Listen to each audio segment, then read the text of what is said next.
The Illusion of Need, Navigating Consumerism Through the Bhagavad Gita. In today's fast-paced, consumer-driven world, corporations wield a profound understanding of human psychology to shape our desires and drive consumption. Through targeted advertisements and persuasive marketing techniques, they exploit cognitive biases, leading us to buy things we often don't need. We are bombarded with messages that tell us happiness lies in acquiring the latest gadgets, the trendiest clothes, or the most luxurious experiences. These manipulative strategies are not new. They are simply more refined in the digital age, amplified by algorithms and the constant connectivity of the internet. While behavioral finance and psychology offer valuable tools to understand and counter these tactics, the teachings of the Bhagavad Gita provide a holistic and timeless framework to rise above these external influences. The Gita, a sacred dialogue between Arjuna and Krishna on the battlefield of Kurukshetra, offers profound wisdom for navigating the challenges of modern life, including the relentless onslaught of consumerism. By mastering the mind and senses, as Krishna teaches Arjuna, we can find true contentment and freedom from the illusion of need. In this video, we will explore 5 key principles from the Bhagavad Gita that can empower us to make mindful decisions, resist impulsive purchases, and ultimately cultivate a sense of inner peace and fulfillment in a world driven by insatiable desire. By integrating these timeless teachings into our lives, we can reclaim our autonomy, break free from the manipulative grip of consumerism, and focus on what truly matters. Practice detachment, Vairagya Yoga. The Bhagavad Gita emphasizes the importance of Vairagya Yoga, the practice of detachment, as a pathway to liberation from suffering. In the context of consumerism, detachment involves cultivating a healthy distance between ourselves and our desires for material possessions. It is not about renouncing the world, but rather about changing our relationship to the things within it. Before making a purchase, pause and reflect. Will this bring lasting happiness, or is it a fleeting desire? Am I trying to fill an emptiness within myself with external objects? This simple practice of mindful inquiry can interrupt impulsive buying habits and help us recognize the difference between genuine needs and manufactured wants. By cultivating detachment, we begin to free ourselves from the relentless pursuit of more. We learn to appreciate the abundance already present in our lives and find contentment in simplicity rather than constantly chasing after the next shiny object. Remember, true happiness lies not in possessing things, but in mastering the mind that craves them. Meditate daily, dhyana. In the clamor of the modern world, our minds are constantly bombarded with stimuli, making it challenging to discern our true needs from the manufactured desires imposed upon us. Dhyana, the practice of meditation, offers a sanctuary from this mental noise. Meditation cultivates a state of heightened awareness, allowing us to observe our thoughts and emotions without judgment. As we sit in stillness, observing the breath, we begin to notice the subtle ways in which external influences shape our desires. We become more attuned to the whispers of our inner wisdom, which are often drowned out by the cacophony of consumerist messaging.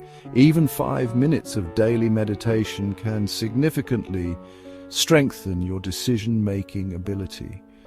By calming the fluctuations of the mind, meditation empowers you to make conscious choices aligned with your values rather than succumbing to external pressures.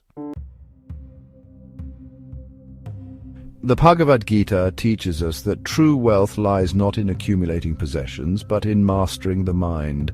When we simplify our lives and focus on what truly adds value, we create space for contentment and inner peace. Minimalism as a lifestyle choice aligns beautifully with this principle. It encourages us to let go of the unnecessary clutter that weighs us down, both physically and mentally. By consciously choosing to live with less, we free ourselves from the endless cycle of acquiring, consuming, and discarding. Instead of seeking fulfillment in material possessions, we can focus our energy on cultivating meaningful relationships, pursuing our passions, and contributing to the well-being of others. Remember, minimalism is not about deprivation. It's about aligning your possessions with your values and creating a life of intentionality and purpose.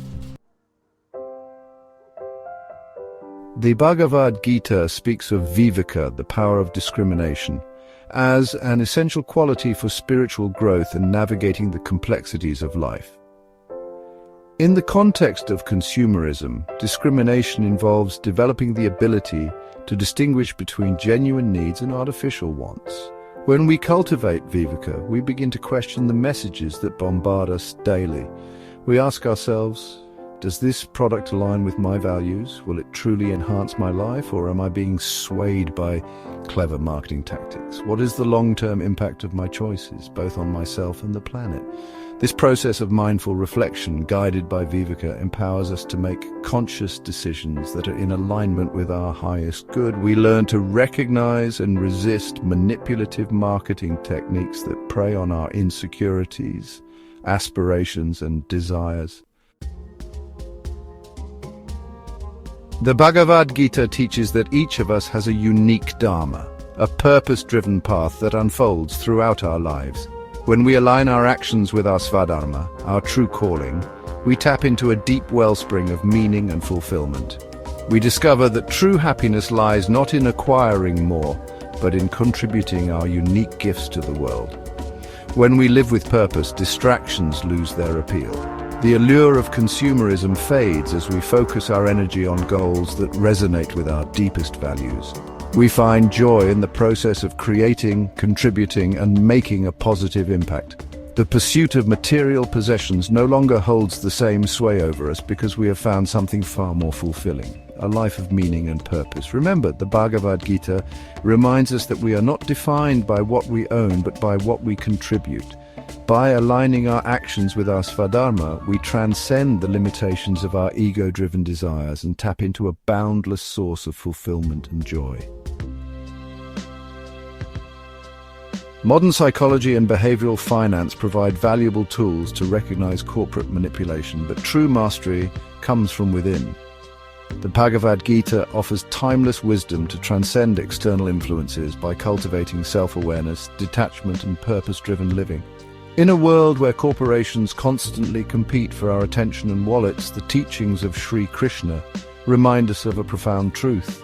True wealth is not in accumulating possessions, but in mastering the mind. By cultivating inner contentment, we break free from the illusion that happiness lies in external objects.